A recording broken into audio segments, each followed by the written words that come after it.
One of the other major civilizations in the Americas before European contact was the Aztecs. We talk about the Aztecs, we're really talking about, well, it depends on what we're talking about.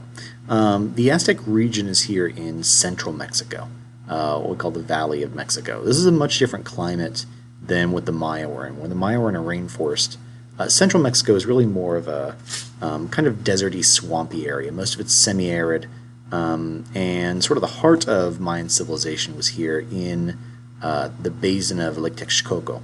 When we talk about the Aztecs, we're often talking about a polity that existed from the 15th century to the 16th century.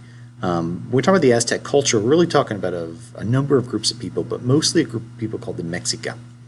And the Mexica had sort of their own origin story. They believe they came from Teotihuacan, which is one of the major city-states that actually existed well before the Aztecs. We're not really sure who built it.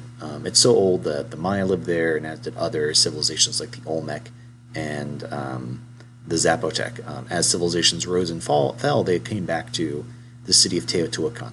But in the Maya sort of creation story, they fled Teotihuacan as they were being persecuted, and they were told by their gods that they would find an eagle on a cactus eating a snake, and that would be a sign for them to build a new city. And as they were traveling, they found this, but it happened to be in the middle of a lake, and so they built a city right on the lake. And that city became really the center of Aztec culture, and it's called Tenochtitlan. Tenochtitlan was a huge city. By the time the Europeans got there in the 16th century, it was probably the largest city on Earth, having about 300,000 people or so. And the city is built on a lake. The Lake Texcoco is really sort of a shallow, swampy lake, and there's a number of islands in the middle that the Aztecs built this city on. And the Aztecs were city-state builders, like the Maya.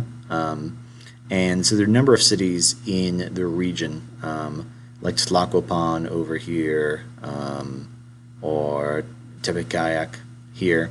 And three of those city-states created this alliance. Those cities are Tenochtitlan, which is the largest, Tlacopan, and Texcoco. And these three city-states made this agreement that they would exercise control, they would ally with each other, and rule over all their neighboring city-states. And that became called the Aztec Triple Alliance. So typically when we talk about the Aztec Empire, we're really talking about this particular political group called the Triple Alliance. The Triple Alliance was ruled mostly from the Tenochtitlan by its king. One of the last great kings of Tenochtitlan was Moctezuma II, or Moctezuma II. He was the one in charge when the Spanish arrived, which we'll talk about later. The Aztecs borrowed a lot of things from previous cultures like the Maya. Their gods were based often on Maya gods, although they worshipped their own gods as well. They used the Maya script in their writing, but they also did a lot of their own innovations. You can imagine building on top of a lake is pretty challenging. And to sort of answer for that and to help them both build and to grow, they created this system called chinampas, which is a way of building sort of these artificial islands. Basically, they'd drive down some stakes into the shallow lake bed. They would weave these mats out of grasses and then dredge up mud from the lake bed and put it on top. And as you kept doing this, gradually that would sink down until it really formed its own artificial island. And to keep that there, they'd have to plant different grasses and then trees to sort of anchor it. But once they did that, you really have an island that you've made. And so as the Aztecs expanded over Tenochtitlan and other city-states on Lake Texcoco, they were able to, physically build out from the land. So they didn't even need the land to build on since they're making their own. And these are also very, very fertile because they're constantly being watered by the lake. So this helped them build this huge city with its giant population. Religion played a major role in Aztec culture. They worshipped, as I said, some of the previous gods like Quetzalcoatl, the feathered serpent god from the Maya, but they also worshipped their own gods like Huitzilopochtli, the sun god.